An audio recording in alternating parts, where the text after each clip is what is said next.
김진의 돌직구쇼에 오신 여러분 반갑습니다. 저는 김진입니다. 오늘도 이곳 광화문 청계광장에 나와 있습니다. 어두운 시각, 택시 아닙니다. 도착했습니다 손님이라고 말하는 택시기사의 뒤에서 쓱 나와서 택시기사의 멱살을 잡는 사람, 이용구 법무부 차관이었습니다. 그 블랙박스 영상이 공개가 됐습니다. 오늘 한 조간신문은 이런 자가 법무부 차관이었는가라는 제목을 썼습니다.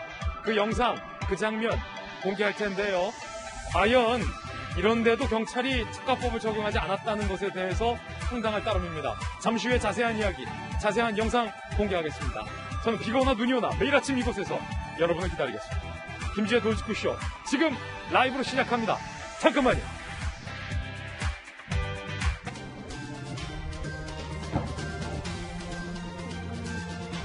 신문 읽어준 남자입니다. 민주당의 송영길 대표가 조국 사태에 대해서 사과를 했습니다. 동시에 윤석열 전 총장을 겨눴습니다. 야당에서는 진정성이 없는 사과라는 반응이 나왔습니다. 잠시 후에 직접 들어보죠. 오늘 조간신문 함께 하시죠. 먼저 동아일보입니다.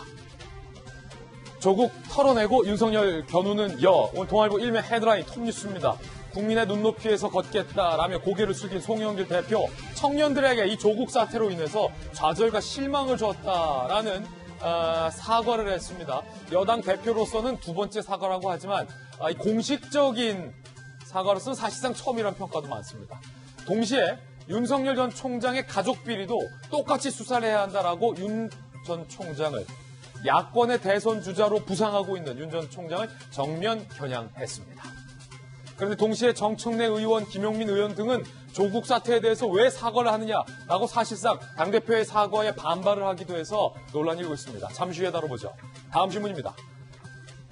이번엔 조선일보입니다. 제목, 이런 사람이 법무부 차관이었다. 사진 한번 보실까요? 바로 이 순간. 앞자리에서 운전하고 있는 택시기사의 목을 뒷좌석에서 다가와서 쪼입니다. 택시기사의 목을 쪼이는 이 남성. 선명하게 얼굴이 드러났죠. 우리는 모두 알고 있습니다. 이분이 바로 이용구 법무부 차관이라는 사실을 우리는 명백히 알고 있습니다. 욕설의 멱살까지 잡은 택시기사의 목을 조르던 이 순간이 공개가 된 겁니다. 이 영상을 경찰은 보고도 못 본 걸로 할게요 라고 말했다라는 이야기도 나오고 있습니다. 어떻게 이게 특가법이 아닐 수 있느냐라는 황당함마저 느껴지는 대목입니다. 경찰 이거 다 보고 다 알고도 왜 특가법을 적용하지 않았던 겁니까? 세간의 의혹처럼 이용구 엮기에 덮어준 겁니까? 그렇다면 그에 대한 책임을 어떻게 질 것입니까? 잠시 후에 이야기 나눠보겠습니다. 다음 신문입니다. 이번엔 경향신문입니다.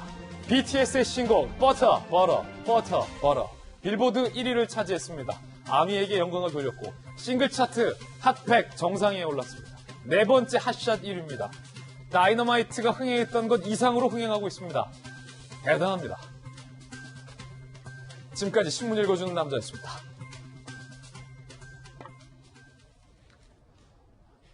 오늘 아침 저와 함께 등판한 분들 소개해드리겠습니다. 형사 출신의 변호사, 박성배 변호사, 바르다 박선생, 박정하 전 청와대 대변인 나오셨습니다. 어서 오세요. 현 정부의 실세, 부산의 전재수 의원과 청와대 출입기자 출신의 이재명 정치부 선임기자 나왔습니다. 어서 오세요. 네.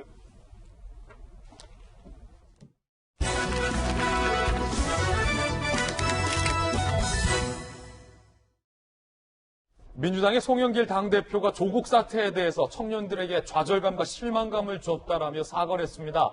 조국 사태에 대한 사과뿐만 아니라 이 조국 사태 때 민주당 의원들이 보여줬던 조 전 장관에 대한 맹욕적인 감싸기에 대한 사과가 나온 겁니다. 그런데 동시에 정청래, 김용민 의원 등은 왜 사과를 하냐라고 반발을 해서 송영길 당대표의 사과 진정성 논란도 일고 있습니다. 일단 송 대표의 사과 내용부터 직접 한번 들어보겠습니다.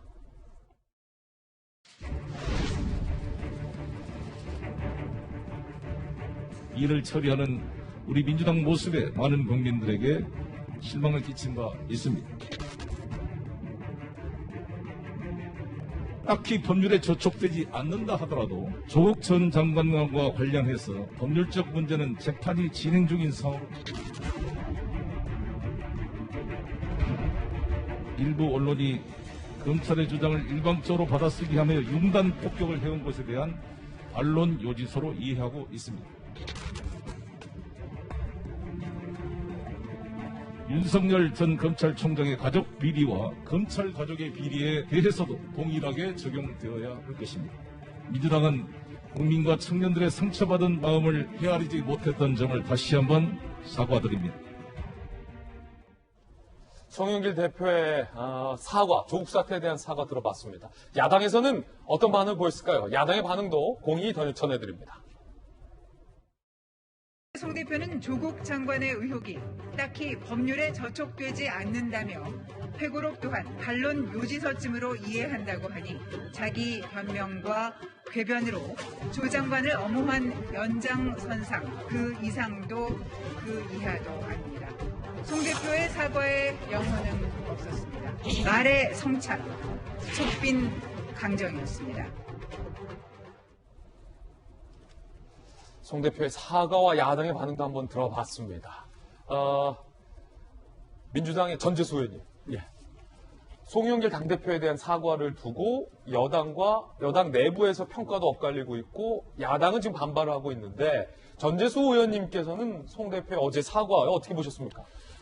저는 일단 송영길 대표의 사과는 상당히 진정성이 있었다. 예, 이렇게 봅니다. 그리고 2019년도 10월 달에 이미 이해찬 당대표 시절에 한번 사과를 했었고, 그리고 송영길 대표께서 이제 어제 또 사과를 했는데, 이 하나의 사안에 대해서 당대표가 두 차례에 걸쳐서 사과를 한 것은 상당히 이례적이다. 그만큼 민주당이 지금 느끼고 있는 지금의 이 현실이 상당히 엄중한 상황이다. 이런 인식에서부터 출발한 것이고, 특히 이제 조국 전 장관도 인사청문회 과정에서나 그 뒤에, 그리고 요번에 이제 출간한 책에서도 사과를 했기 때문에 상당히 진정성이 느껴졌고, 문제는 이제 그동안 문제가 됐던 이제 부동산 문제, 백신과 집단 면역의 문제, 그리고 내로남불, 그리고 은행 불일치의 문제를 당 차원에서 어떻게 할 것인가에 대해서 강력한 의지를 천명을 하신 것으로 저희들은 평가를 하고 있습니다. 예. 자, 야3당, 이 정의당까지 포함한 반응도 함께 보겠습니다. 국민의힘, 국민의당, 정의당의 반응입니다. 먼저 국민의힘의 허은하 의원은 조국을 일개 잡범 취급하며 꼬리 자르기였다. 사과를 하긴 하셨는데 꼬리 자르기였다. 안혜진 국민의당 대변인, 참새 깃털보다 가벼웠다. 박원석 정의당 사무총장, 조국 나를 밟고 가라는 심정이라면 지금은 침묵의 시간을 택했어야 했다.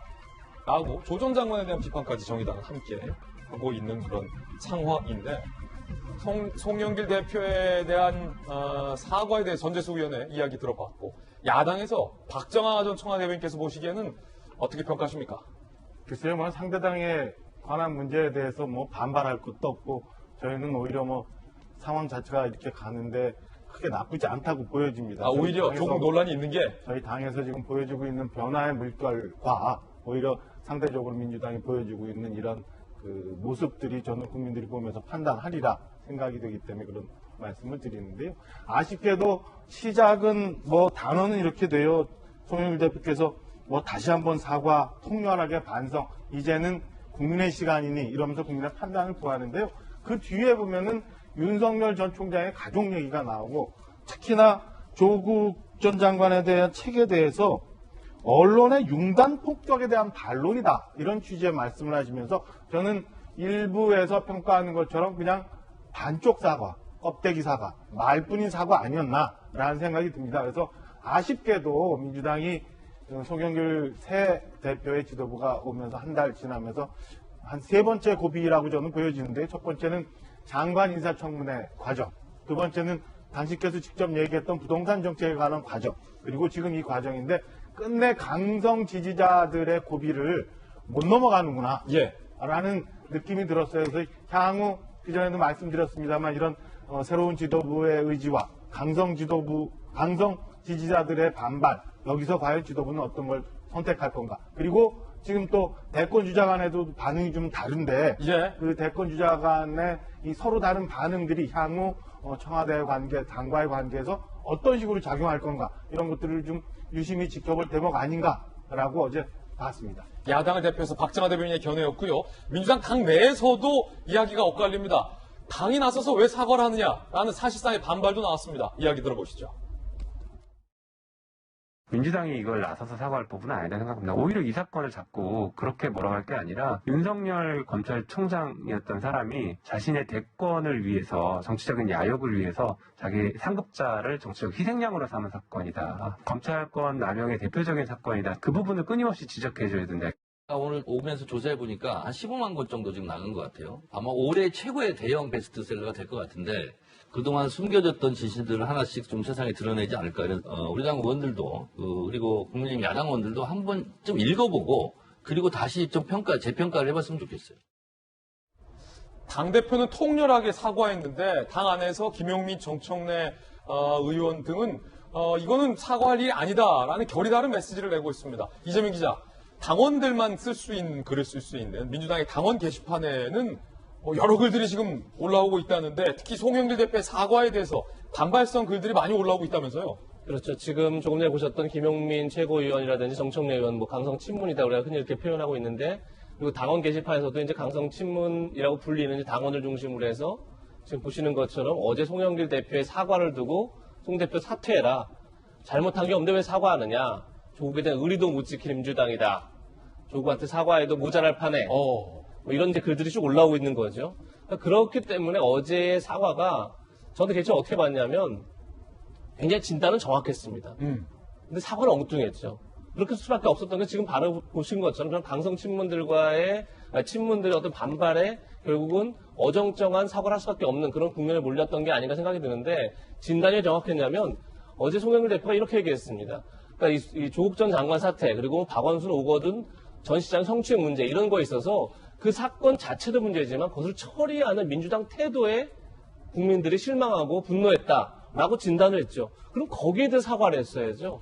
그러니까 조국 전 장관 사태가 나고 나서 유시민 이사장을 비롯해서 많은 여권 인사들이 어떻게 보면 증거 인멸이나 증거 보존이다 이렇게 굉장히 해괴한 논리를 통해서 어떤 비리와 부도덕을 옹호하고 상식과 규범을 파괴하고 이런 이제 일들에 대해서 많은 국민들이 질타했던 거고 그 문제를 제기했던 건데 결국 어제 사과는 조국 전 장관이 그토록 사과했던 걸 똑같이 반복한 겁니다. 그야말로 법에 저촉되지 않더라도 그 시스템에 접근하지 못한 젊은이들한테 좌절에 사과한다. 그러니까 이건 상대적 박탈감에 대한 사과입니다. 근데 지금 문제는 절대적인 도덕성이 붕괴됐다라는 지적에서 하고 있는 건데 그래서 상대적 박탈감을 사과하고 있습니다. 그러니까 민심 경청을 할 때도 송 대표에게 어떤 젊은이가 그렇게 물었습니다. 도대체 조국 전 사태에 대해서 사과를 한 겁니까? 하지 않은 겁니까? 그 얘기가 뭡니까? 사과하는 것 같지만 결국은 계속 여권에서 다른 목소리를 내고 있는 거에 대해서 우리는 어떻게 받아들여야 합니까? 이 질문을 한 거 아니겠습니까? 근데 어제 사과도 똑같이 그 질문에 대한 답을 하지 못한 거죠. 그런 점에서 전 지금 강성 친문들에게 결국은 송영길 대표가 다소 밀려난 듯한 이런 모습인데 어제 송 대표 사과가 어떻게 보면 대선으로 가는 첫 출발점이 될 수 있는 거였는데 좀 그런 점에서 좀 아쉽게 느낀 국민들이 적지 않았을 것 같다 이런 생각이 들었습니다. 자, 전재수 의원님 이 부분은 어떻게 보십니까? 이제 송영길 대표의 사과에 대한 야당과 송영길 당대표의 평가도 다를 뿐더러 송영길 당대표는 사과했는데 민주당 내에서 정청래 김용민 의원 등이 전혀 다른 이야기를 동시에 하고 있는 것과 관련해서 과연 이게 진정성이 있는 모습이냐라는 논란을 이재명 기자가 꺼내 들었는데 전 의원님 어떻게 보십니까? 일단은 민주당의 국회의원이 174명입니다. 많죠. 예. 이게 174분의 국회의원들의 목소리가 A부터 Z까지 똑같을 수는 없습니다. 다양한 목소리들이 있는 것이고, 그리고 그것이 이제 정당에 흔히 있는 일 아니겠습니까? 그런 측면에서 좀 이해를 해 주십사 하는 말씀을 드리고, 그리고 다만 이제 어제 당원 게시판 저도 봤는데, 여러 이제 다양한 의견들이 올라오고 있습니다. 이것은 추후에 우리 당 지도부가 당원들과 조금 더 적극적인 소통을 좀 하고 또 여러 채널을 통해서 당원들을 만나 나가고 또 이분들의 의견들을 좀 받아들이는 그런 이제 자세와 태도가 좀 필요하겠다라는 말씀을 드리고 당의 공식적인 입장은 사과가 맞다. 사과 맞습니다. 그리고 이것이 이제 야당의 논평이나 이런 것처럼 그렇지는 않습니다. 왜냐하면 하나의 사안에 대해서 전직 당대표와 그리고 현 당대표, 집권여당의 당대표가 하나의 사안에 대해서 두 번 연달아 사과를 한 것은 사실상 사례를 찾아보기 힘든 겁니다. 굉장히 이례적인 일이죠. 그만큼 이제 진정성이 있다는 말씀을 드리고 우리 이재명 기자님께서 조금 말씀을 하셨는데 어느 정도 공감하는 측면도 있습니다. 그러나 적어도 이게 조국 전 장관 문제의 본질은 뭐냐면요. 이게 시작은 검찰개혁이었습니다. 근데 끝은 정쟁으로 끝나버렸습니다. 이게 뭐냐면 이 대한민국 국민들의 수십 년간에 걸친 열망이 있지 않습니까? 선출되지 않았으면서도 견제받지 않는 무한 권력을 가진 검찰개혁을 반드시 해다오라는 이 국민들의 열망으로 검찰개혁을 했는데 그 과정에서 말하자면 여기에 저항하는 윤석열 총장 등등 해서 검찰의 특권을 이제 뺏기지 않으려는 손을 놓지 않으려는 이런 분들에 의해 가지고 말하자면 조국 전 장관이 타겟이 됐고 그리고 여러 가지 것들을 해보니까 국민 눈높이에 맞지 않는 부분들이 있었고 예. 그리고 그것이 말하자면 내로남불과 은행 불일치 뭐 이런 이제 결론이 나온 것이죠. 그러다 보니까 이것이 검찰개혁으로 시작한 것이 정쟁으로 끝난 겁니다. 그래서 우리가 본질과 현상은 좀 구분해서 볼 필요가 있겠다 이 말씀을 아울러서 드리도록 하겠습니다. 예. 조국 전 장관의 반응이 궁금합니다. 송영길 당대표가 본인의 일에 대해서 사과를 한 것에 대해서 조 전 장관 어떤 반응 보였을까요? 나를 밟고 전진하라. 송 대표 말씀 경허히 받아들인다. 민주당 이제 저를 잊고 저를 밟고 전진하라. 라고 글을 썼습니다. 그런데 1시간 뒤에 하루 만에 10만 부 돌파 진심으로 감사. 라는 책 많이 팔렸다라는 출판사 SNS를 또 갖다가 공유를 해서 1시간 만에 반성의 태도에서 책 많이 팔렸다라고 기뻐하는 태도가 과연 이 진정성 있이 받아들이는 모습이냐에 대한 논란도 현재 일고 있습니다. 여당 내부 당을 수렁에 밀어넣고 끝까지 위선적인 태도를 일관한다 라는 반응이 조선일보에 나왔고요. 민주당의 한 재선 의원은 제발 우리도 잊고 싶다. 좀 조용히 해줬으면 좋겠다 라는 속내를 익명으로 인터뷰를 했습니다. 조선일보 보도 내용입니다. 그런가 하면 조 전 장관은 책에서 딸에 대해서 딸은 잘못한 게 없다라고 주장을 했습니다. 함께 보시죠. 부모 찬스라는 비판을 겸허히 감수한다. 각종 확인서를 허위로 본 선고 결과에 경악한다. 역시 재판의 1심 재판부 판단에 법원 판단에 전혀 동의하지 못하는 모습. 딸은 학과 공부에 최선을 다했고 교육과 외 활동을 열심히 찾아서 수행했다. 딸아 너는 잘못한 게 없다. 라고 주장을 했습니다. 그러자 국이야 라고 친구에게 일침을 날렸던 원희룡 제주지사가 조국은 자신의 딸 때문에 대학에 못 들어가거나 장학금을 받지 못한 다른 학생에게 사과를 해야 한다 라고 일침을 날리기도 합니다. 박성배 변호사님, 법률적인 얘기를 안 할 수가 없을 것 같은데 조 전 장관은 딸이 전혀 잘못을 하지 않았다라고 주장을 하잖아요. 그리고 본인의 부부의 잘못에 대해서도 법적으로 잘못한 것은 없다라는 식의 주장을 계속해서 되풀이하다가 최근에 책에서 설사 유죄라도 권력 비리는 아니다라는 다소 좀 당황스러운 논리를 펴기도 했는데 딸은 잘못한 게 없습니까? 1심 재판부 결론에 따르면 어떻습니까? 이 사건과 관련해 사실 조 전 장관의 딸이 기소가 되지는 않았죠. 그렇지만 여러모로 사실상 성인에 이른 딸이 이러한 정황을 몰랐다고 볼 수 있을까 의심스러운 대목도 있습니다. 그리고 딸이 그 사실을 몰랐다고 하더라도 1심 판결에 따른다면 조 전 장관 가족이 이른바 허위 스펙을 만들어내 딸의 입시에 활용을 했고 그로 인한 혜택을 받았다면 잘못이 전혀 없다고 표현할 수 있을지도 상당히 의문입니다. 예. 아직은 재판이 진행 중이고 대법원까지 이 사건이 이어질 것으로 보이는데 유죄 확정 판결이 났을 때도 이러한 입장을 취할 수 있을지는 예. 상당히 의문일 것 같고 한동훈 검사장은 어제 인터뷰에서 오히려 검찰이 과잉 수사를 한 게 아니라 그 딸을 기소하지 않은 거에 대해서 봐주기 수사를 했다는 비판은 우리가 받아들일 수 있다라고도 지금 주장을 했거든요. 그 부분 네. 말씀하신 거죠? 그 부분을 언급을 드리는 것인데 통상 그 숙명여고 쌍둥이 사건의 경우에는 그 딸들이 직접 시험을 본 당사자이기 때문에 비교적 입건이 쉬웠던 것 같고 이 사건의 경우에는 조 전 장관 딸이 본인이 인지하지 못했다고 주장을 하였던 것이 아닐까 싶습니다. 그 연결고리를 찾기가 쉽지 않았던 것 같은데 그렇지만 좀 더 파고들었다면 그 연결고리를 찾기 위한 노력을 더 할 수 있었지 않았을까라는 지적은 충분히 할 수 있을 것 같습니다. 예. 그렇다면 알았든 알지 못했든 그로 인한 혜택을 받은 딸이 전혀 잘못한 것이 없다라고 표현하는 게 우리 국민들이 보시기에 어떻게 보일지 적절한 표현인지는 상당히 의문입니다. 이게 만약에 1심 재판부 판단이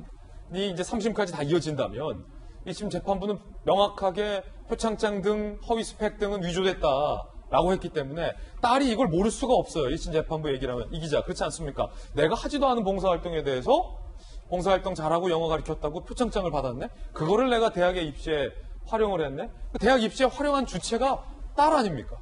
그렇죠.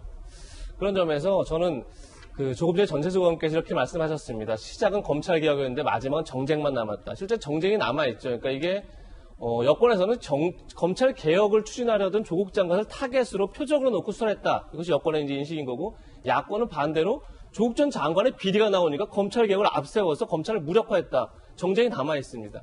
그럼 저희가 볼 수 있는 팩트가 뭔 거죠? 그 나머지 마지막 팩트가 결국은 판결문 아니겠습니까?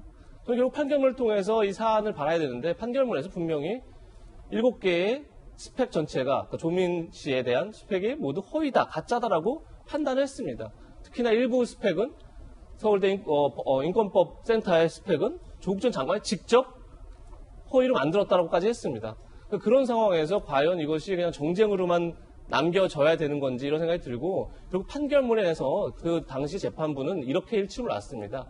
단 한 번도 솔직하게 잘못을 인정한 적이 없다. 오히려 법정에서 진실을 말하는 사람들을 허위 진술했다고 해서 정신적으로 고통을 주고 있다. 그렇게 얘기를 했는데, 결국 저는 조국의 시간을 통해서 민주당이 그것을 극복해내지 못하지 않을까 하는 안타까움이 들어서, 그런 점에서 이제 어제의 사과가 다소 이제 국민들에게 미흡하지 않나 이런 생각이 듭니다. 예, 다양한 패널들의 다양한 견해 들려드렸습니다. 조 전 장관 부인과 조 전 장관의 재판은 진행 중이기 때문에 최종심의 결과까지 지켜봐야 할 것 같습니다. 이번에 저희가 준비한 두 번째 이슈인데, 앞서서 신문 읽어주는 남자에서 제가 사진을 보여드렸고, 아마 오늘 저희 김제 도시구쇼를 시청하고 계신 지금 수많은 시청자분들은 그 이용구 차관의 택시기사를 멱살 잡은 그 사진 보고서 깜짝 놀란 분들이 많으실 겁니다.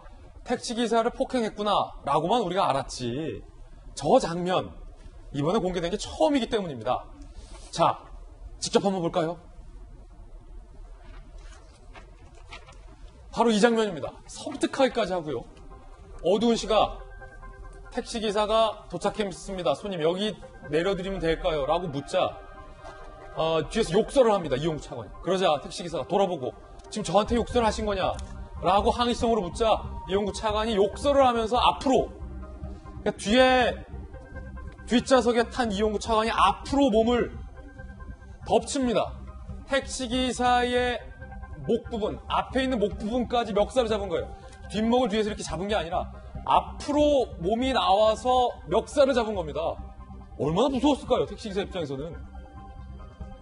많지 않은 남성이 욕하며 저렇게 적극적으로 멱살을 잡는 이 장면, 이 블랙박스 영상 공개가 된 거고요. 당시 상황, 내비게이션이 목적지에 도착했습니다. 여기 내리시면 돼요 라고 묻자 이 XX놈 XX, 지금 저한테 욕하신 겁니까? 너 뭐야? 라고 멱살이 이렇게 잡은 겁니다. 신고한다라는 말에 그제서야 멱살을 놓은 이용구 차관.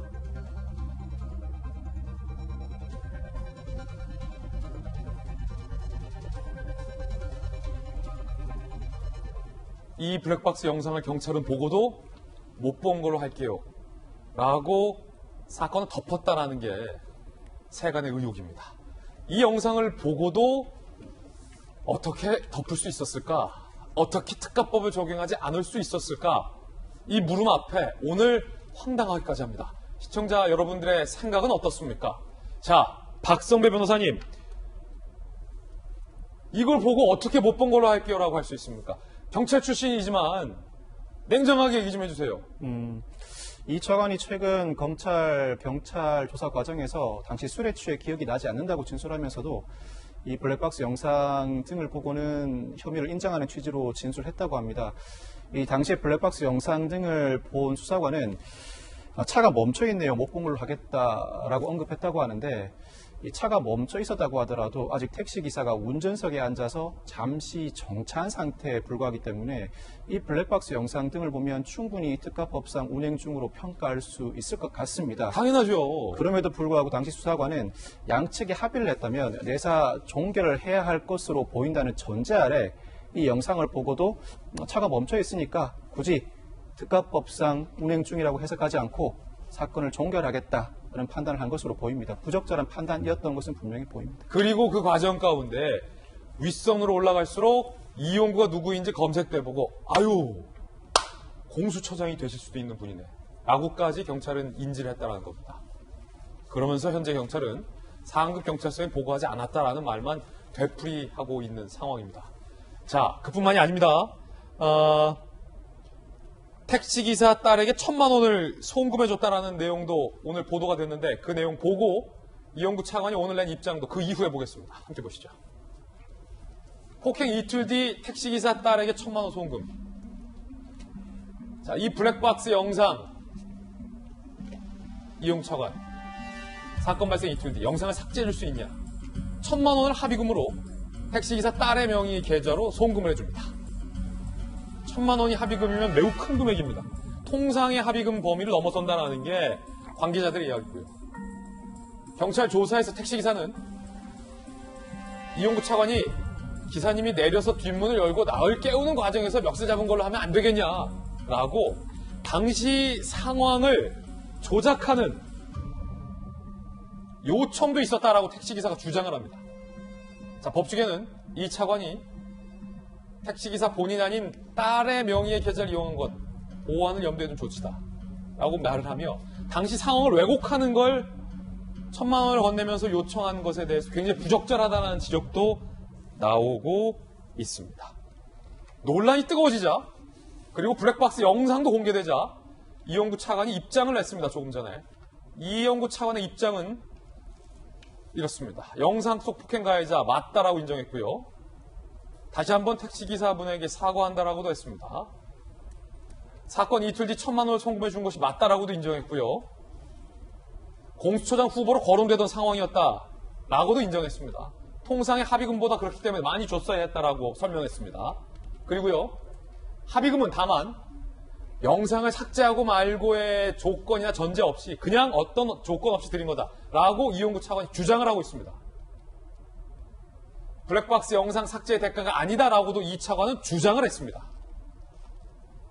합의 후 피해자 진술에 얘기해 나눈 건 사실이다. 그러니까 택시기사가 날 깨우는 과정에서 멱살 잡은 걸로 하면 안 되겠냐라는 요청이 있었다라는 거에 대해서 이용구 차관이 사실상 인정을 한 거죠. 택시기사가 입건된 것에 대해서도 송구하다라는 말씀을 전했다라고 밝혔습니다. 택시기사에게 영상 삭제 요청했으나 거절당했다라고도 인정했고요. 다만 카톡 유포를 우려해서 영상을 지워달라고 했지 증거를 인멸한 건 아니다라고 부인을 했습니다. 이건 이 차관 주장일 뿐입니다. 서초서 사건 처리에 어떤 개입도 안 했다라고도 이 차관은 주장을 했습니다. 이용구 차관은 현직 법무부 차관입니다. 사표 수리가 현재도 되지 않은 상황입니다. 자, 일단 이 차관의 입장에 대한 이야기 나눠봐야 될 텐데 박정환 대변인, 네. 이 차관이 대부분의 객관적인 사실들에 대해서 인정하면서도 딱 부인하는 게 몇 가지 있어요. 예컨대 영상을 지워달라는 목적으로 1,000만 원을 건넨 건 아니다.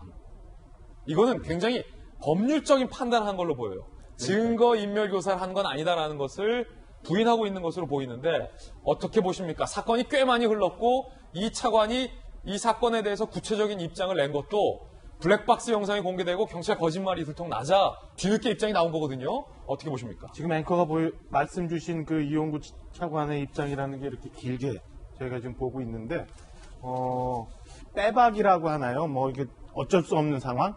어제 블랙박스 영상이 언론을 통해서 공개가 되고 나니까 사실을 인정할 수 없는 부분에 대해 인정할 수밖에 없는 부분에 대해서는 다 인정을 하고 있습니다만 좀 전에 말씀하신 것처럼 법률적으로 문제가 되는 증거인멸 교사 혹은 서초경찰서를 통해서 사건을 무마하려 했던 뭐 이런 법률적인 문제에 대해서는 완벽히 딱 부정을 해요. 저는 두 가지를 좀 말씀드리고 싶습니다. 하나는 이용구 차관이 아마 임명된 게 작년 12월 초인가 그런 걸로 저는 기억을 하고 있는데요. 예. 지금 한 6, 7개월이 지나서 벌써 6월 초순입니다. 그 사이에 제가 볼 때는 뭐 지금 얼른 기억만 나는 것도 코로나 계속 확산돼서 굉장히 어려웠었고요. 윤석열 전 총장 관련해서 법무부 검찰청 너무너무 시끄러웠고요. 그 사이에 우리 국민들 너무 힘들었는데 이렇게 명백한 증거와 명백한 기억을 갖고 있는데 왜 여태 이용구 차관은 아무 말도 안 했나? 우리 사회는 그동안 이용구 차관을 둘러싼 이런저런 의혹 때문에 얼마나 많은, 얼마나 큰 사회적 비용을 치르며 여기까지 왔던가. 이 건에 대해서 법무부 법무실장까지 했던 고위공직자가 과연 왜 지금 이제 와서 이런 거를 얘기를 하나. 과연 국가에 대한, 국민에 대한 조금이라도 봉사에 대한 마음이 있었나라는 의심을 저는 한번 해보고 싶어요. 두 번째, 청와대 인사검증까지 가지 않더라도 공직자의 임용을 할 때 신원조회라는 과정이 있어요. 이게 제법 좀 걸리는데 뭐 의외로 2주 정도 걸리는데 이게 뭐냐면 가 동네 가서도 보기도 하고요. 나은 곳 가서도 보기도 하고요.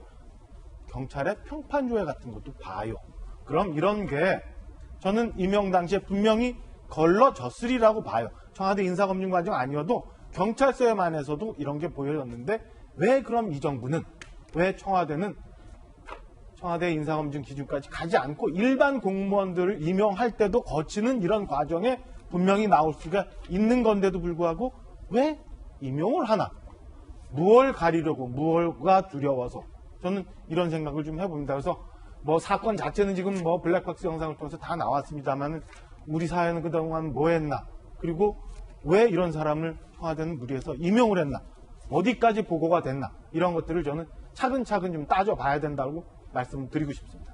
야당 박정환 대변인의 견해였고요. 청와대는 이에 대해서, 이 사건에 대해서 다 알 수가 없었다라는 취지의 해명을 하기도 했었는데, 전재수 의원님, 네. 만약에 아까 그 블랙박스 영상 다시 한번 보시죠. 전재수 의원님이 청와대의 저때 당시 민정수석이었다면, 전재수 수석은 이 영상을 봤다면 이용구 차관을 임명하시겠습니까? 안 하시겠습니까? 아마 청와대에서 알았으면은 법무부 차관으로 임명을 할 수가 없었겠죠. 불가다, 이 정도는. 예, 그러니까 지금 현재 이제 경찰의 해명을 보더라도 위선에 보고하지 않았다. 뭐 여러 가지 이제 것들을 좀 살펴봐야 되긴 하지만 몰랐을 가능성이 상당히 있는 것으로 보여지고요. 이용구 차관도 실망스럽고 예. 그 부분에 대해서는 변명의 여지가 없습니다. 예, 변명의 여지가 없기 때문에 오늘 오전에 조금 전에도 이제 입장문을 발표를 하셨던데요. 이 부분은 도덕적으로 또 정치적으로 또 필요하면 법적인 책임까지 져야 된다. 저는 그렇게 생각을 합니다. 실망스럽다. 예, 다만 이용구 차관 이 문제를 처리하는 과정에서 경찰의 대응이 좀 아쉽습니다. 예. 특히 왜 그러냐면 지금 이제 검찰청법, 경찰청법을 개정을 해서 검찰과 경찰 사이에 수사권이 조정이 됐습니다. 그리고 이제 공수처도 출범을 했는데 경찰은 이제 국가수사본부가 출범을 했고 그러면 이제 말하자면 수사는 이제 경찰이 하고 기소는 검찰이 하고 앞으로 그렇게 갈 텐데 국민들이 경찰의 수사에 대해서 신뢰를 하기 위해서는 이런 일들은 없어져야 됩니다. 이런 일들이 계속해서 발생을 하면 검경 수사권 조정을 통해 가지고 경찰이 앞으로 수사를 국가수사본부를 통해서 해 나갈 텐데 네. 과연 이 정도의 신뢰를 가지고서 이 검경 수사권 조정이라는 말하자면 굉장히 커다란 이제 개혁을 이뤘는데 이것이 이제 또 훼손당할 우려가 있다. 그런 측면에서 경찰이 이번 사건을 통해 가지고 이 조직을 한번 일신하고 또 분골쇄신할 수 있는 그런 출발점으로 좀 삼는 것이 좋겠다 생각을 합니다. 이재명 기자, 합의금으로 1,000만 원을 건넸잖아요. 다 이용구 차관이 인정을 하고 사과를 한 번 더 했습니다. 그런데 박정환 대변인은 왜 이거를 논란이 일었을 그때 당시에 이야기하지 않고 꾹꾹 입 닫고 있다가 경찰이 보고도 안 됐고 블랙박스 영상도 없다라고 사실과 다른 이야기를 할 때 본인은 1,000만 원을 건네면서 삭제해달라고 요청했지만 삭제되지 않고 영상이 있었다라는 사실을 다 알면서 그때 한창 논란됐을 때 입 꾹 닫고 있다가 버티다가 왜 이제 뒤늦은 입장을 하느냐에 대해서 비판을 하셨는데 이 차관의 주장이잖아요. 1,000만 원이라는 큰 거액을 건넨 건 아무런 목적 없이 건넨 거다.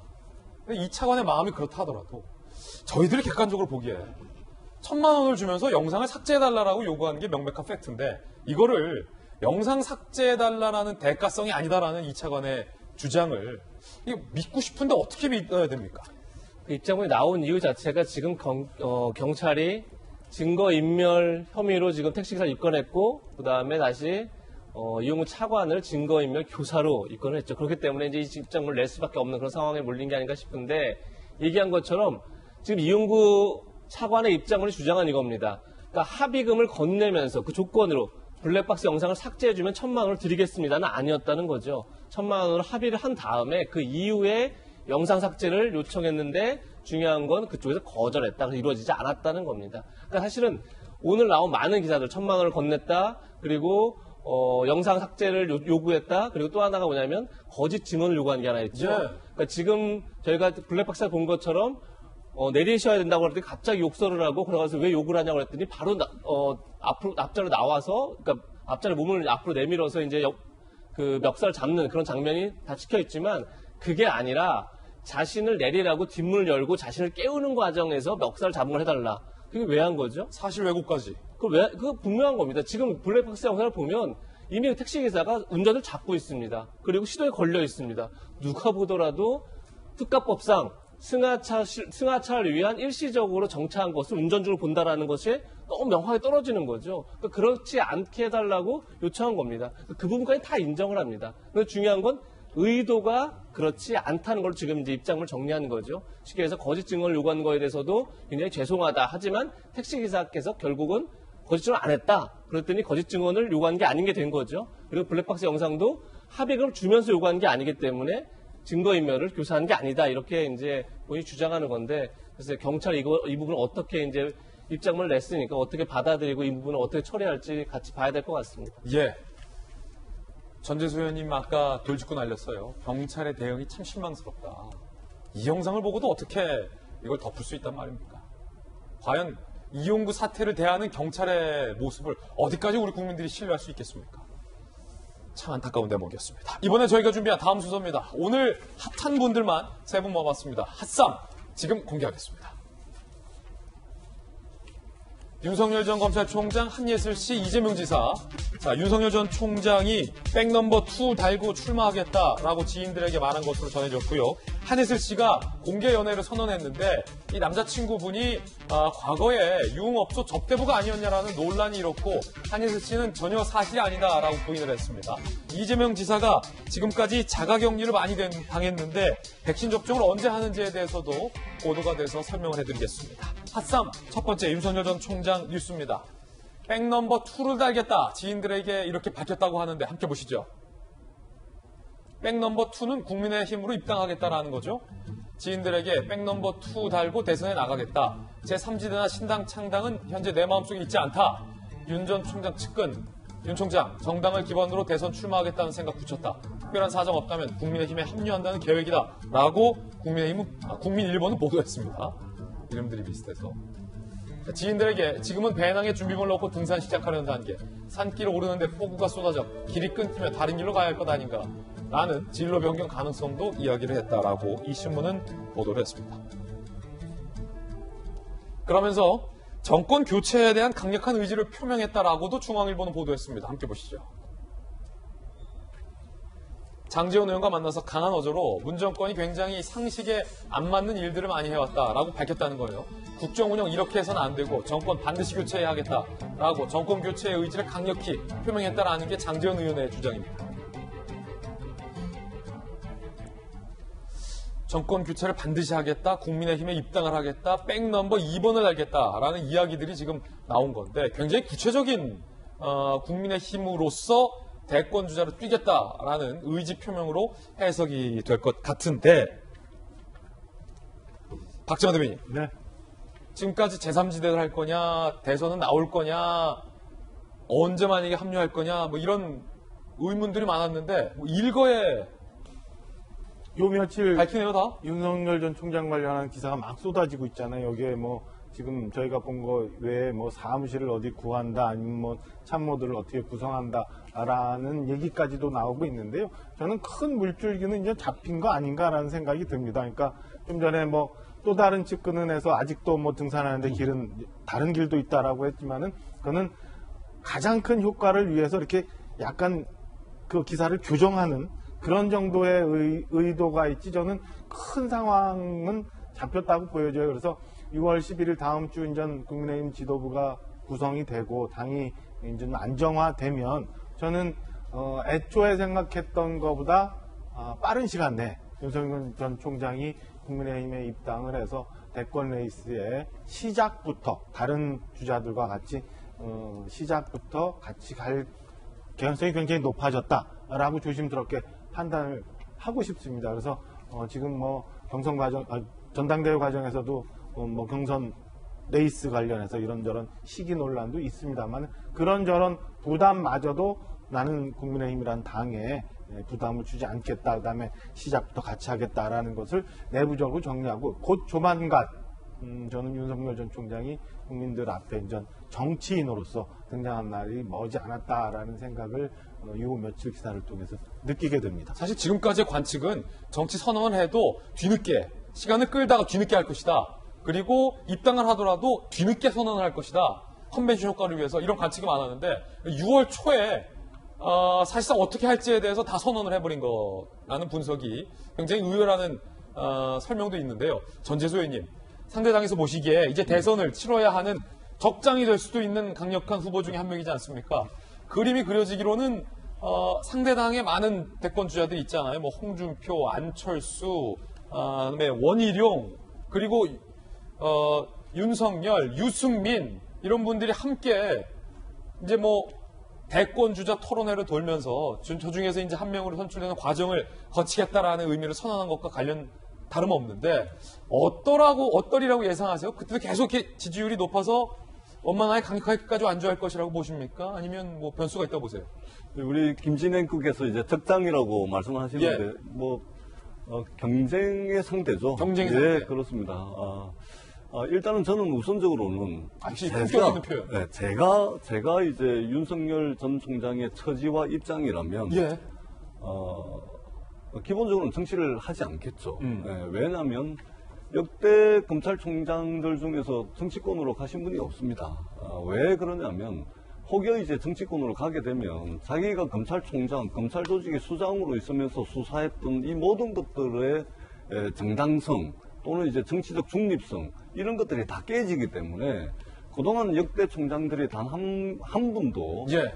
정치권에 진출한 적이 없죠. 그렇죠. 두 번째, 제가 윤석열 총장의 처지와 입장이라면 국민의힘은 못 갈 것 같습니다. 예.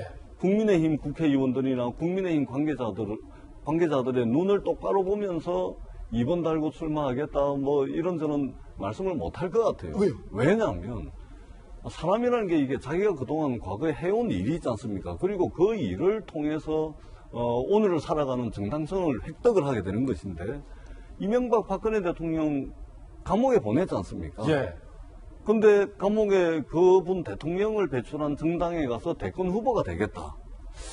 제가 볼 때는 이게 저는 미안해서라도 그렇게 못하겠습니다. 저는 이게 보통 얼굴이 두꺼워서는 그렇게 하기 힘들다라는 생각이 들고 또 하나, 예. 또 하나. 어떻든 문재인 정부의 검찰총장 아니었습니까? 네. 검찰총장이었잖아요. 그 사이에 무슨 일이 있었든 간에 무슨 불협화음과 갈등이 있었든지 간에 말하자면 대통령이 믿고서 검찰총장으로 임명을 했지 않습니까?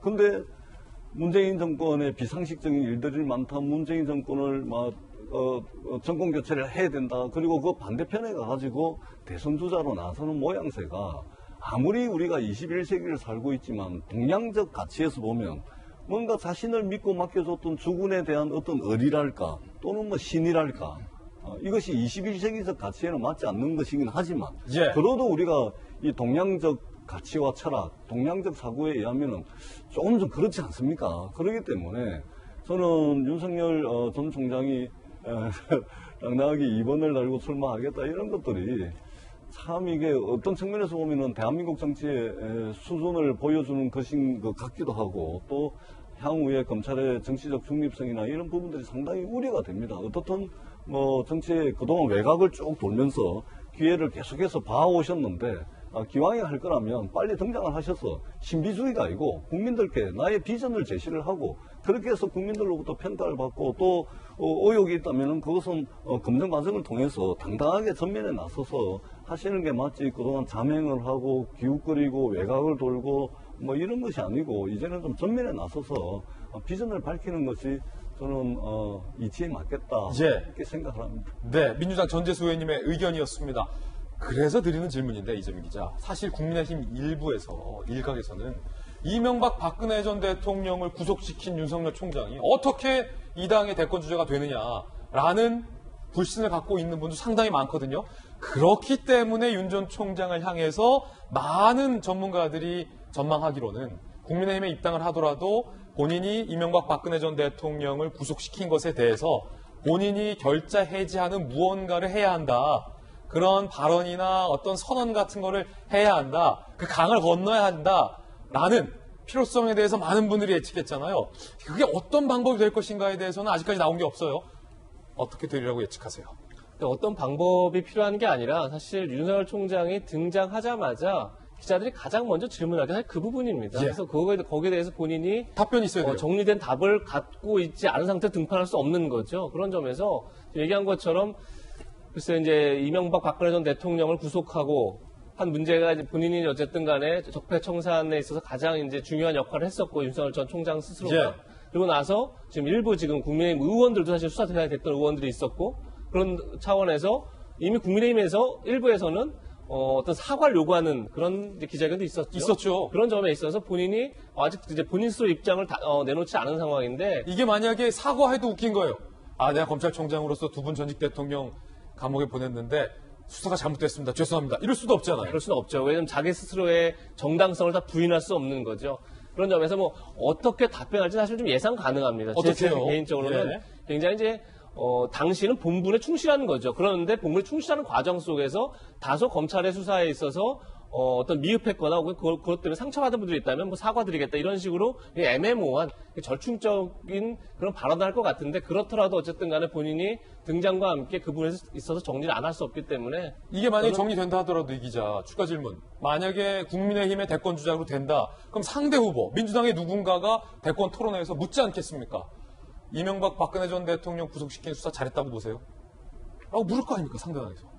제가 사실 얼마 전에 윤석열 총장을 좀 잘 아는 분한테 그 질문을 한번 한 적이 있습니다. 아, 지인에게 물었다 그 질문을. 그랬더니 이런 식의 답변을 하더라고요. 사실 이명박 전 대통령 같은 경우에 사실은 이제 뭐 다스가 결국은 본인 건이 아니냐 이런 논란 속에서 결국 이제 구속이 됐고 실제 대법원에서 실형을 다 받았죠. 그러니까 이제 법적으로는 불법을 했다 이렇게 봐야 되는 거죠. 그런데 그 수사도 역시 윤 전 총장이 뭐 끝까지 파야겠다 이런 게 아니라 다 내부자들의 증언에 의해서 내부자들이 진술을 해서 수사를 안 할 수 없었다. 이제 이렇게 얘기를 어쩔 수 하더라고요. 없었다. 그러니까 그게 꼭 어쩔 수가 없었다 이런 측면보다는 결국은 수사라는 게 어쨌든 무르르 가는 거였는데 그러니까 억지로 뭘 한 게 아니라 다 내부의 진술 때문에 그것이 나온 거고 어떻게 보면 국정농단도 결국은 내부의 증언들을 통해서 이제 됐던 거고 그래서 결국은 이 수사 자체가 뭘 강압적으로 안 되는 수사를 억지로 한 게 아니라 결국은 뭐 내부의 증언들이 나옴으로써 수사를 안 할 수 없는 방향으로 갔다라고 뭐 윤석열 전 총장의 지인은 그렇게 얘기하던데 아마 그런 식으로 답변이 되지 않을까 저는 개인적으로 보고 있습니다. 이 시점에서 이 시점에서 제가 한 말씀을 좀 덧붙이자면 예. 그런 이 현상을 잘 봐야 됩니다. 그러니까 뭐냐면은 윤석열 전 총장께서 국민의힘에서 배출한 두 전직 대통령을 수사를 통해서 감옥에 보냈고 그리고 그랬음에도 불구하고 국민의힘에 입당을 하겠다. 그리고 문재인 정부의 검찰총장이었으면서 대통령께서 믿고 맡긴 문재인 대통령이 믿고 맡겼던 검찰총장이면서 오히려 문재인 정부에 대항해가지고 정권 교체를 하겠다. 이건 뭐냐면 윤석열 총장은 그냥 검찰주의자입니다. 검찰 내에서도 특수부 지상주의자인 겁니다. 그리고 지난 70년 동안 검찰이 누려왔던 그 검찰 개혁에 대해서 이제 내려놓지 않으려고 저항을 했던 검찰주의자라는 모습을 지금 정치를 시작하려고 하는 이 시점에서도 우리가 볼 수가 있는 겁니다. 상식적 수준에서는 국민의힘에 가서는 안 되죠. 그리고 더 상식적으로는 정치를 하시면 안 되는 거죠. 그러니까 이러한 모습을 통해서 윤석열 총장이 어떤 정치적 자산을 가지고 그동안 어떤 일을 해와가지고 그걸 자산으로 해서 무슨 국가의 미래 비전을 가지고서 대선에 출마하려고 하는 것이 아니고 그냥 검찰주의자 그리고 특수부 중심주의자 이 정도로 보는 것이 맞다. 저는 그렇게 봅니다. 자, 요건 이제 전재수 의원님의 개인적인 주장 그리고 박정하 대변인. 그 부분이 아마 지금 그 윤석열 전 총장에 대해서 일부 야권 지지의 국민들이 환호하는 이유를 잘못 해석하고 다르게 해석하고 있는 아주 중요한 부분이라고 생각해요. 그러니까 문재인 대통령에 의해서 임명이 됐고 동양 철학이나 윤리상 그럴 수 있느냐라고 말씀하신 전재수 의원님 말씀이 국민들이 왜 윤석열 전 총장에 대해서 환호하는지에 대해서 간과하는 부분이 전직 두 분 대통령 수사에서 적폐 수사에서 몰아갔지만 그래도 지금까지 쭉 오면서 검찰총장으로서 그다음에 이 사회가 어떻게 가야 되는지에 대해서 생각하고 있는데 지금 하고 있는 정부의 상황은 대통령께서 하고 있는 상황, 청와대가 하고 있는 상황은 아니다라고 생각하는 거에 대해서 국민들이 환호하는 거거든요. 이게 여야를 떠나서 검찰은 저렇게 중립적으로 일을 해야 된다. 그리고 나라는 원칙에 맞게 법에 맞게 가야지 네 편 내 편 법의 원칙이 달리 적용돼서는 안 된다의 상징성을 윤석열 총장이 갖고 있어서 국민들이 환호한다고 봐요. 그래서 때문에 더 윤석열을 환호하는 것이다. 그렇죠. 그렇기 때문에 그 부분에 대해서 여야가 다른 시각을 갖고 있기 때문에 저는 이렇게 달리 본다고 생각을 하고요. 저는 이명박 대통령을 지근거리에서 모셨고 예. 제 주변에서 그 수사 때문에 굉장히 고생한 사람들이 굉장히 많았어요. 예. 그럼에도 불구하고 지금 윤석열 전 총장이 정치권에 들어와서 이렇게까지 잘못되어 오고 있는 모습들, 지금 국가가 보여주고 있는, 청와대가 보여주고 있는 잘못된 모습들을 바로 세워줄 수 있다면 저는 그게 어떤 누구더라도 아니면 혹여 다른 당으로 나가서 뭘 하더라도 그게 국민들이 바라는 모습이라면 저는 환호할 수 있다고 보고 저도 지지할 수 있다고 봐요. 그래서 이게 꼭 국민의힘에서 정치를 하면 안 된다라고 그 다음에 지난 그 모셨던 분들을 구속시키고 적폐 수사를 했었는데 왜 지금은 받아들이냐? 저는 그거는 지금 현재 윤석열 전 총장에 대한 그 야권 지지자들의 인식을 잘못 읽고 있는 것 아닌가라는 생각입니다. 예, 두 분의 다른 견해. 죄송한데 짧게 한 말씀. 잠시 후에 요거 보고서 다시 발언권 드리겠습니다. 두 분의 다른 견해 살펴봤습니다. 자, 윤석열 전 총장이 참모를 소수정예로 꾸린다는 보도도 나왔습니다. 함께 보시죠. 자, 우리 전 의원님께 잠시 후에 발언 기회 드리겠고요. 곧 본격 활동 예고, 참모 조직은 소수정예, 지인들에게 대규모 캠프 꾸리지 않을 것이며 국민의힘을 플랫폼으로 삼을 것이다. 조만간 공보 일정 수행할 역할을 할 5명 안팎 소규모 참모진을 꾸려서 공개활동 나설 전망이다. 이게 상당히 좀 이례적이고 흥미로운 게 이재명 기자 지금 한 장 더 있답니다. 다음 장. 대규모 대선 캠프에 부정적이다 외에 전직 고위검찰관 기자. 과거 대선 캠프 수세해본 윤 전 총장은 선거 캠프가 갖는 부작용에 대해 우려한다. 외부 주자에 대한 국민의힘 내부의 경계심도 강화할 거다. 이게 굉장히 독특한 게 이재명 기자가 정치부 기자 오래 했잖아요. 저도 정치부 기자 출신인데 대권 주자는 통례적 더 크고 더 많고 더 돈도 많고 사람도 많이 몰리는 대권 캠프를 꾸려서 지금까지는 새 자랑, 새 대결을 하는 것이 지금까지 관리였습니다. 더 유력한 대권 주자일수록 선거 캠프에 누구누구가 왔다, 얼마나 많은 사람들이 왔다, 선거 캠프 사무실이 얼마다, 몇 평이다, 가격은 얼마다, 취재 기자가 더 많이 왔다. 이 새 대결이 지금까지 관리였는데 윤 총장은 5명만 꾸리겠다. 캠프 안 꾸리겠다. 이게 어떻게 봐야 됩니까? 전 굉장히 지금까지 나타났던 대선 캠프 패단을 잘 이해하고 있는 게 아닌가라는 생각을 그래요? 듭니다. 그러니까 흔히 대선 캠프를 좀 조금 전에 얘기한 것처럼 굉장히 크게들 가져갔었죠. 몇백 명이 참여하는 캠프도 있어. 굉장히 큰 캠프들을 꾸려서 사실상 당의 중심이 된 선거가 아니라 캠프가 중심이 된 선거를 치렀는데 그리고 나타나는 문제들은 너무 명확합니다. 그 캠프는 결국 대통령 이너서클이 됩니다.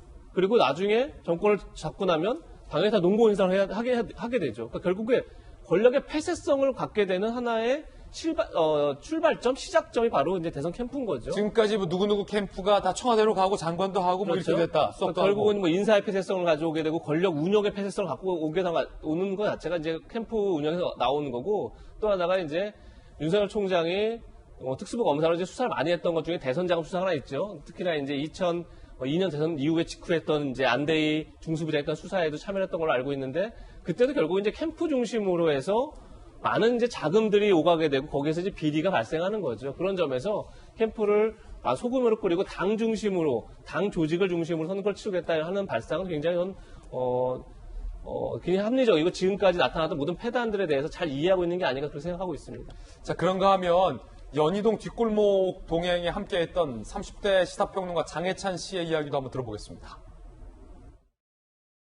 윤석열 전 총장이 사람 만나기 좋아하는구나. 사람들 어떻게 사는지 이런 걸 보는 걸 좋아하고 말하기도 좋아하고 듣는 것도 좋아하는 그런 외향적인 참 열린 사람이구나라는 적절한 일정에 같이 동행하면서 약간의 공보 역할이나 이런 함께 만나는 역할을 하면 어떻겠느냐 그런 제안을 주셔서 어느 정도 국민과 접점을 늘리면서 다양한 목소리를 더 많이 듣겠다 더 많은 청년들 만나겠다 이런 의지가 세워졌기 때문에 제가 그 창구 역할을 제한적으로만 하게 됐고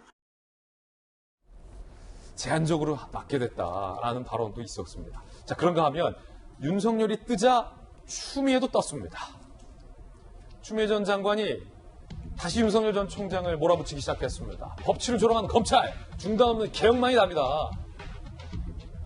공수처는 이첩을 요구하고 법무부는 그 경위를 철저히 감찰해야 된다. 특히 윤석열 전 총장의 판사 사찰 문건이다라며 이거 공수처에서 진상조사해야 된다라고 주장을 했습니다. 그런데 사실 판사 사찰을 했다라는 것을 추 장관이 윤 전 총장의 징계 명분으로 삼았지만 법원에서 그 징계 명분에 대해서 인정을 못 받았던 상황인데 다시 윤 전 총장의 검찰이 판사를 사찰했다라는 주장, 그 공수처에서 수사해야 된다라는 주장까지 이어지고 있는 거죠. 신동근 의원은 이렇게 얘기합니다. 권력의 눈치는 안 보지만 장모의 눈치도 보는 것이 윤석열 정이냐. 내수난공, 내가 하면 수사고 남이 하면 공작이라는 식의 사고다. 여권도 송영길 당대표, 추미애 전 법무부 장관, 신동근 의원 등등 윤석열 전 총장에 대한 본격적인 비판에 대해서 문제 제기를 하고 있습니다. 전재수 의원님, 자, 요 부분에 대한 코멘트와 앞서 이제 하고 싶었던 말씀까지 함께 말씀해 주시죠. 앞에 드리려고 했던 말씀은 까먹었습니다. 까먹어도 되는 말은 안 하셔도 돼요. 나중에 생각나면 다시 드리기도 하고요. 일단은 이 이야기 하다 보니까 또 드리려고 하는 말은 또 까먹었는데 좀 전에 뭐였죠 이게? 신동근 추미애. 맞습니다. 예. 그러니까 어제 이제 송영길 대표께서도 이제 말씀을 하셨지만, 사실은 이제 윤석열 총장께서 검찰총장을 하실 때, 문재인 대통령께서 조국 전 법무부 장관을 내정을 해가지고 국회 인사청문회를 해주십시오 해서 국회에 보냈고, 그리고 인사청문회를 하루 앞둔 날 말하자면 검찰이 동원할 수 있는 모든 자원을 총동원해가지고 압수수색을 했죠. 이것은 대통령의 인사권을 침해하는 것이죠. 그리고 대한민국 역대 인사청문회, 국회 역사상 이런 일은 없었습니다.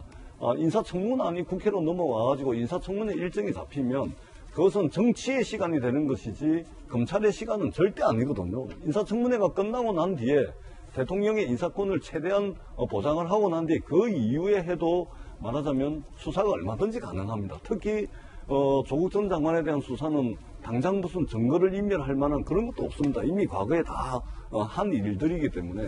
그래서 시급성을 요하는 것도 아님에도 불구하고 그렇게 이제 진행을 한 것이죠. 그래서 지금 이제 드디어 이제 윤석열 전 총장께서 이제 정치에 입문을 하는데 입문을 하게 되면 당연히 조국 전 장관에 대해서 수사를 했던 기준과 잣대 그거 그대로 해야 되는 것이죠. 왜냐하면 남의 문제가 아니고 자신의 문제이기 때문에. 장모분과 관련된 문제죠. 그러기 때문에 조국 전 장관에게 들이댔던 잣대와 기준 그거 이상으로 스스로의 문제에 대해서도 바라볼 필요가 있겠다.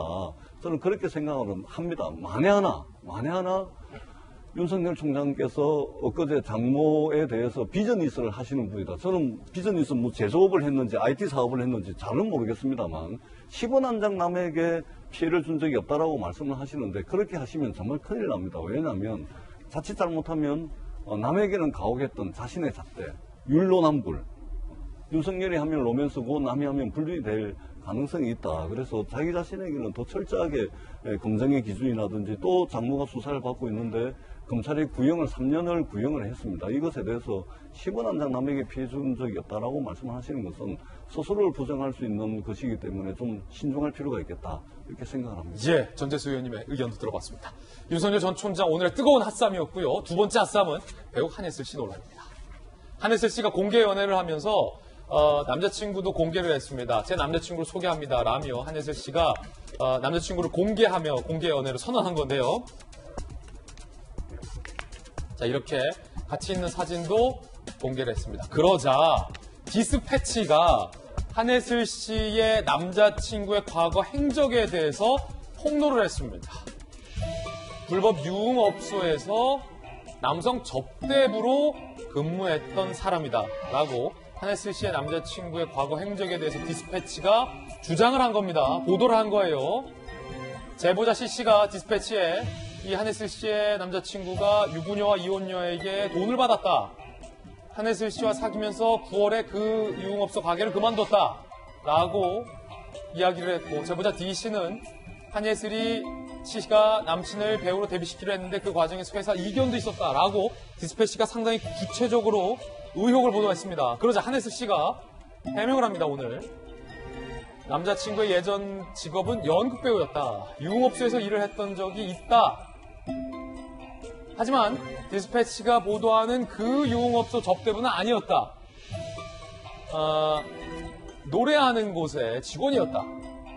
몇 년 전 지인들과 간 그곳에서 유흥업소에 처음 만났고 사랑의 감정을 느끼게 된 건 작년 9월. 그땐 그 직업을 그만두고 난 이후다 라며 세간에서 제기했던 남성 접대부가 아니다라고 부인을 하고 직업에 귀천 없듯 남자친구 배경보단 감정이 느낀 대로 지내고 있다. 피해자분이 있다는 기사, 앞서서 유부녀에게 금전적 지원을 받았다라는 의혹에 대해서 남자친구로부터 사실이 아니라고 들었다라고 해명을 합니다.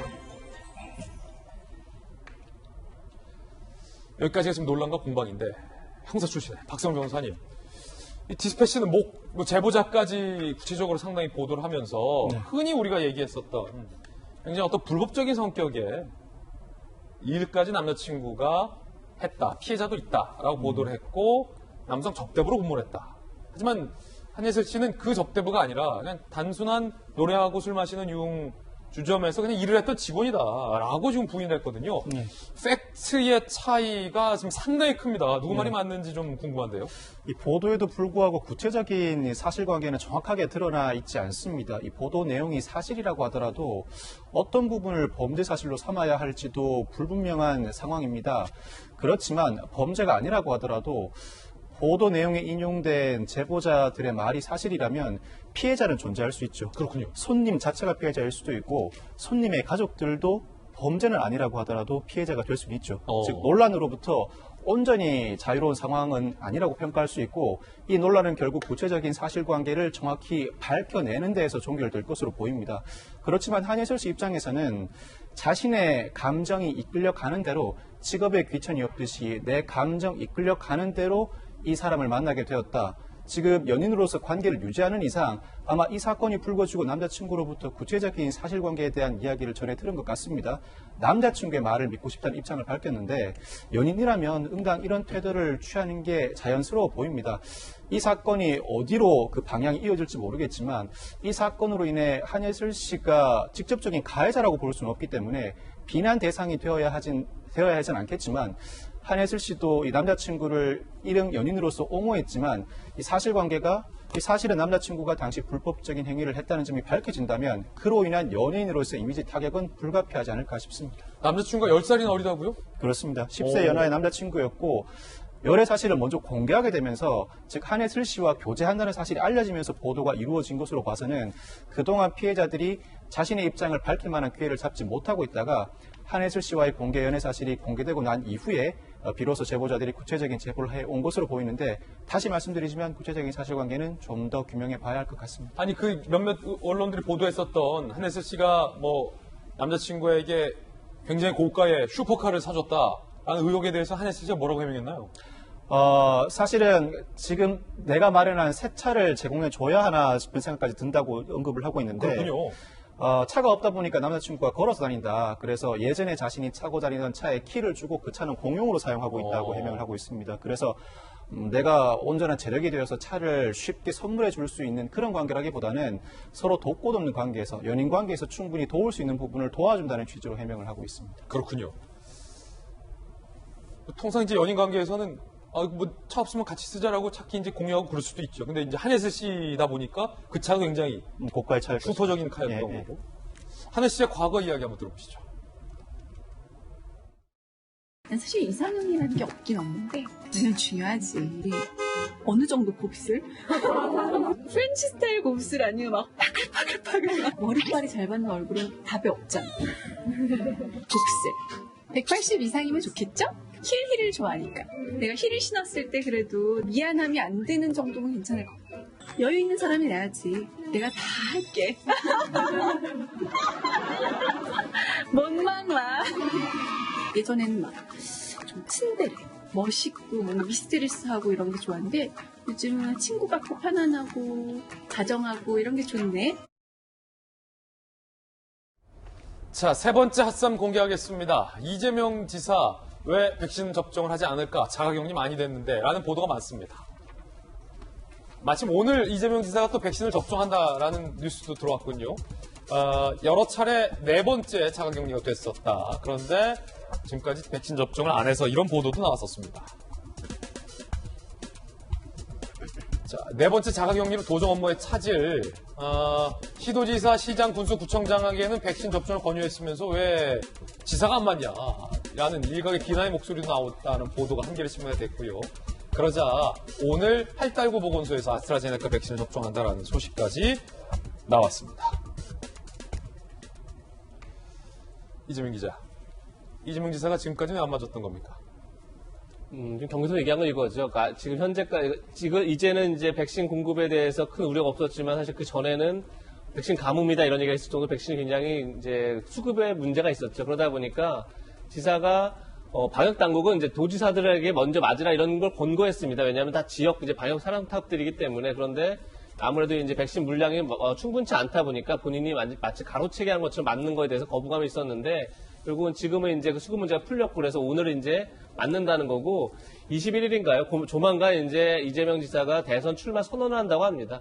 그러면 그 전에 일단 백신을 맞아야 아무래도 사람 접촉이 많아지기 때문에 그 전에 이제 맞는 게 아닌가 이렇게 생각됩니다. 예, 핫쌈 소식 전해드렸습니다. 이번엔 저희가 준비한 다음 소식인데요. 이 본격적인 정치권 소식과 관련해서 국민의힘의 당 대표 선거가 뜨겁습니다. 특히 이준석, 나경원, 이준석 두 후보의 양강 구도가 형성되면서 두 후보가 서로를 향해서 감정 섞인 날선 발언들도 주고받는 모습들이 토론회에서 공개가 되면서 많은 화제가 되고 있는데 각 후보자들의 소위 이준석 현상에 대한 생각 이야기로 들어보시죠. 제가 우려하는 것은 어제는 윤석열 후보가 탑승하지 않아도 우리의 경선 버스는 출발하겠다고 말씀을 하시고 또 안철수 후보와의 통합도 이렇게 어렵다면 사실상 이준석 후보 당대표 됐을 때 이 야권 통합이라는 것은 점점 멀어지는 것 아닙니까? 윤석열에 대해서는 호의를, 안철수에 대해서도 호의를, 유승민에 대해서는 적개심을 보이는 분에게 대선 경선의 공정 관리를 맡길 수 있겠습니까? 소위 이준석 현상이라 그랬어요. 무조건 바꿔라는 이야기도 있지 않습니까? 거대한 당을 운영하고 또 대선이라는 거대한 전쟁을 치르는데 이준석 현상, 소위 돌풍 이것으로서 우리가 이길 수 있는 것인지. 돌풍만 갖고 대통령 선거를 이긴다는 건 저는 어렵다고 봅니다. 전당대회를 흥행에 이르도록 만들어준 그런 공에 대해서 상당히 감사하게 생각하고요. 외신 기사에서도 이준석 후보의 선전에 대한 기사가 보도되고 있다고 합니다. 함께 보시죠. 밖에서 보기에도 신기한가 봐요. 아사히 신문에 이렇게 사진까지. 자, 제 옆에 일본어 나오죠? 자, 제 일본어 번역해 드릴까요? 아사히 신문, 선거에서 한 번도 이긴 적 없는 36세 젊은이가 급부상. 새로운 리더 탄생하면 9개월 후 대통령 선거 향한 여야 움직임에도 큰 영향 미칠 것. 이라고 옆에 한글로 되어 있죠. 자, 마이니치 신문에도 베테랑 의원들 제치고 예비경선 1위. 본선에서 36세 야당 대표가 탄생할지 주목된다. 라고 외신 아사히 마이니치. 이웃나라 일본이 좀 관심을 갖고 있는 것 같습니다. 그런데 이준석 현상은 분명히 인지 현상인데 가장 큰 변수는 최종 전당대회에서는 이 당심이 70%나 반영이 된다는 거고 지난번 컷오프 때 이 당심의 반응은 여론조사와는 다소 달랐다는 겁니다. 자, 여론조사에서 뭐 1위를 하는 것은 다 알겠지만 결국 당심이 좌지우지하는데 그 당심은 지난번 나경원 후보를 32% 지지했고 이준석 후보를 31% 지지했다는 겁니다. 그러니까 두 가지 해석이 가능한데 당심에서 1%포인트밖에 차이가 안 나네?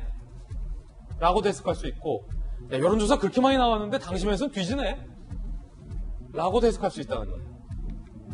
결국 본선 당원 70%가 반영되는 진짜 전당대회 결과 어떻게 될지 모른다. 한치 앞을 알 수 없다. 라는 게 지금 정확한 상황인 것 같습니다. 그 가운데 이준석 후보로서는 하나의 큰 변수가 발생했습니다. 안철수 대표에게 욕설을 했었던 과거의 발언이 재조명되고 토론회에서 스스로 그 사실을 밝히면서 논란이 다시 불거지고 있기 때문입니다. 단순히 욕설을 했냐 마냐의 문제가 아니라 욕설을 하고 그 욕설을 했다는 사실을 부인하는 발뺌을 한 것과 관련돼서 당대표의 리더십과 연결돼서 논란이 일고 있습니다. 토론회 때 이야기 들어보시죠. 바른미래당에서 징계받은 것도 안철수 대표에 대해서 매우 심한 말씀을 하셨다가 그 부분에 대해서도 그런 말 한 적이 없다라고 말씀하셨다가 나중에 녹취 파일이 나오면서 그 부분이 질문과 전혀 관계없는 말씀 나오고 제가 여기서 욕설을 옮길 수는 없지 않습니까? 제주도권 토론이고요. 제가 말씀드리자면은 제가 안철수 대표에 대해서 했던 발언은 사석에서의 발언이었고 안철수 대표가 그렇게 하면은 기읍시읒 되는 거지란 발언을 했습니다. 저는 그것이 문제가 될 만한 발언이라고 생각하지 않고요. 안철수 대표가 저에게 공적인 관계에서 잘못했던 일도 있습니다. 그것을 이 자리에 끌어들이는 것 자체가 이 지금 전당대회 토론에서 해야 될 일인지 모르겠고요. 혐오 발언을 이야기하라고 그러셔서 안철수 대표에게 욕설을 했었던 일화에 대해서 문제되지 않는다라고 이준석 후보는 얘기했지만 그때 당시 발뺌을 했던 것까지 다시 회자되고 있습니다. 이준석 씨를 바른미래당에서 제명할 것을 촉구합니다. 이준석 씨는 한두 달 전 청년 정치학교 뒤풀이에 참여한 30여 명의 당원들 앞에서 최고위원 신분으로 손들어 캠프에 기자가 없다는 것을 자랑을 해 라는 말을 했다고 합니다. 안철수이란 말 했어요, 안 했어요? 안 했죠. 그거를 어떻게 해요, 그거를. 했겠어? 안 했죠. 그거를 어떻게 해요, 그거를. 했겠어? 제가 그때 술자리였으니까 혹시 오해될 말이라도 했는지에 대해서 그때 술자리에 있었던 친구들한테 물어봤어요. 2명한테 물어봤는데 자기들은 전혀 뭐 그런 뭐 문제가 될 만한 표현이라고 하는 걸 들은 적 기억이 없다. 이렇게. 안 했다라는 발언은 거짓말이었습니다. 그 이후에 녹취록이 공개된 거죠. 녹취록 내용은 이렇습니다. 안 했다더니 녹취록이 공개되면서 거짓말이 드러났죠. 그러면 안철수 XX 되는 거다. 안철수 전국 꼴찌를 위하여 라는 이준석 당시 최고위원의 음성이 고스란히 안 했다라는 거짓말 뒤에 공개가 됐습니다. 자, 이게 지금 다시 재점화가 된 거고, 이준석 후보는, 발뺌한 부분에 대한 해명은,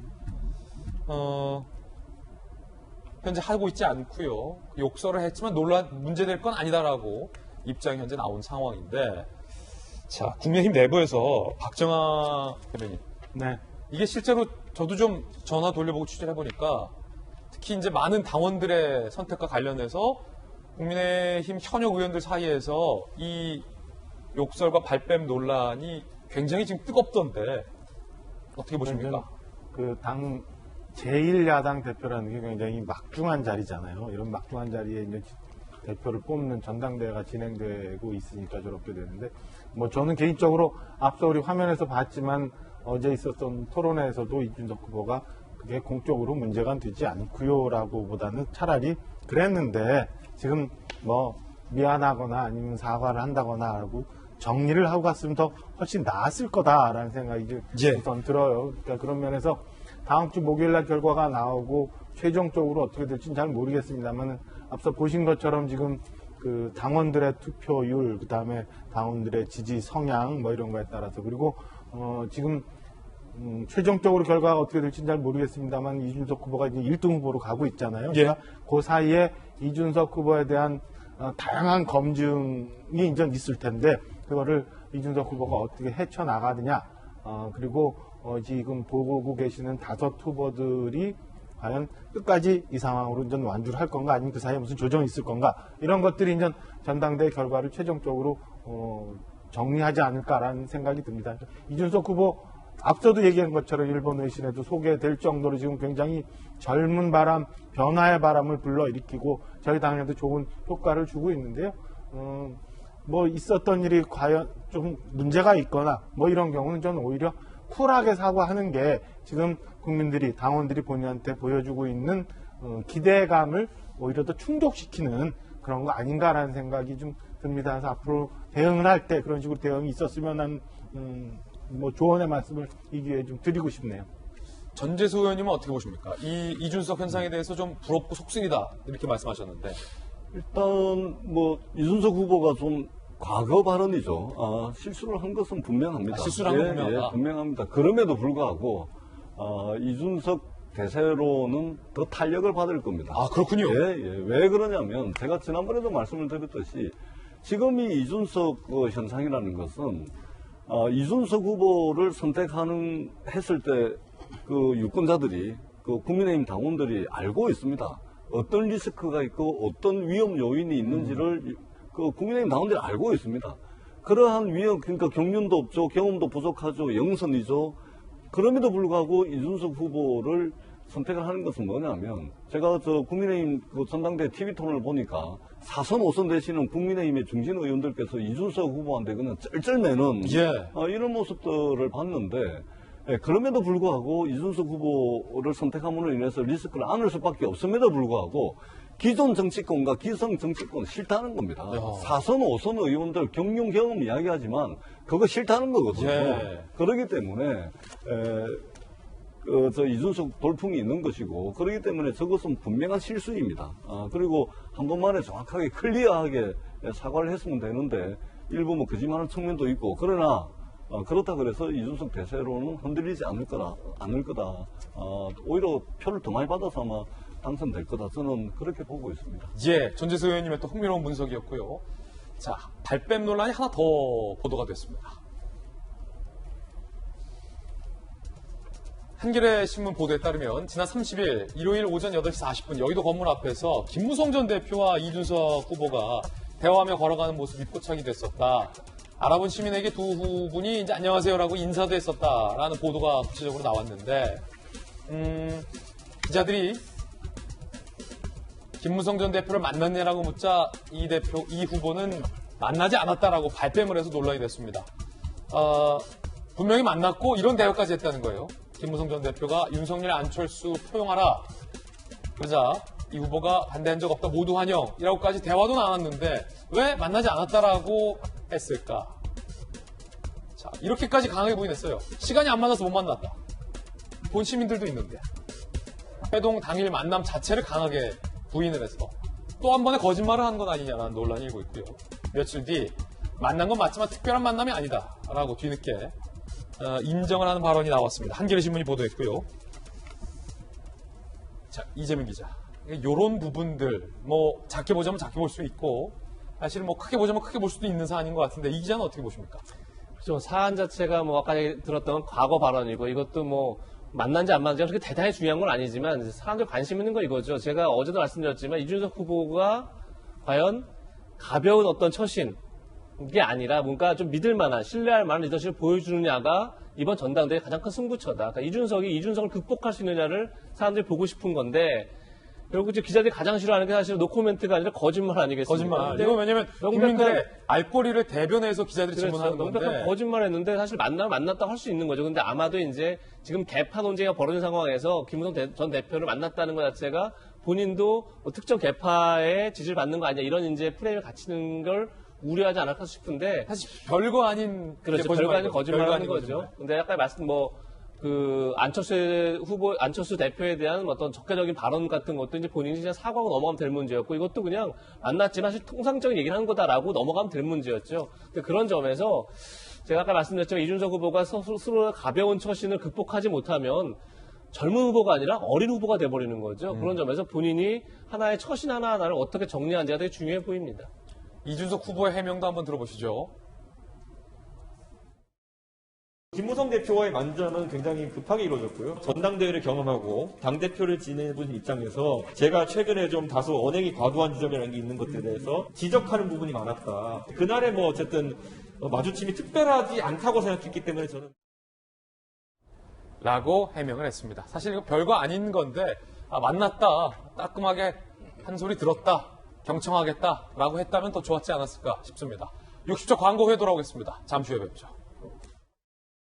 저희 돌직구쇼가 다음 주부터 방송 시간이 변경됩니다. 시청자 여러분을 더 빨리 만나 뵙고 더 오랫동안 뵙고 싶어서 8시 50분에 방송이 시작합니다. 생방송. 그리고 생방송 100분간 여러분들에게 저희들 준비한 내용을 다음 주부터 보도를 해드리겠습니다.